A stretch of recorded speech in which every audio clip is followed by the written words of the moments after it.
Ako naman po naniniwala na kung pagbibigyan ng pagkakataon sa Inday Sara Duterte, siya naman po ay mamumuno by way of example.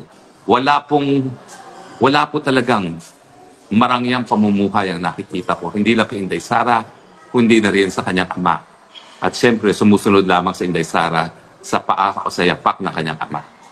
Palagi ko na pong kinukwento sa inyo na ako'y nagulat na nung nakita ko ang bahay ni Tatay Digong sa Davao, yung green bahay na ang tawag ko ay Bahay Kalapate, hindi ko maisip na nakatira ron ay isang dating presidente. Dahil ang palagi nating iisip kapag ikay may kapangyarihan, meron ka ring kayamanan dahil ginagawang negosyo nga ang politika dito sa Pilipinas. Pero mabuting balita, meron naman pong mga tao gaya ng mga Duterte na hindi po kinakailangan inegosyo ang gobyerno, na nanilbihan ng tapat at kaya nga ngayon malungkot tayo dahil nananatili po nakakulong ang Tatay Digong dyan sa Bahig.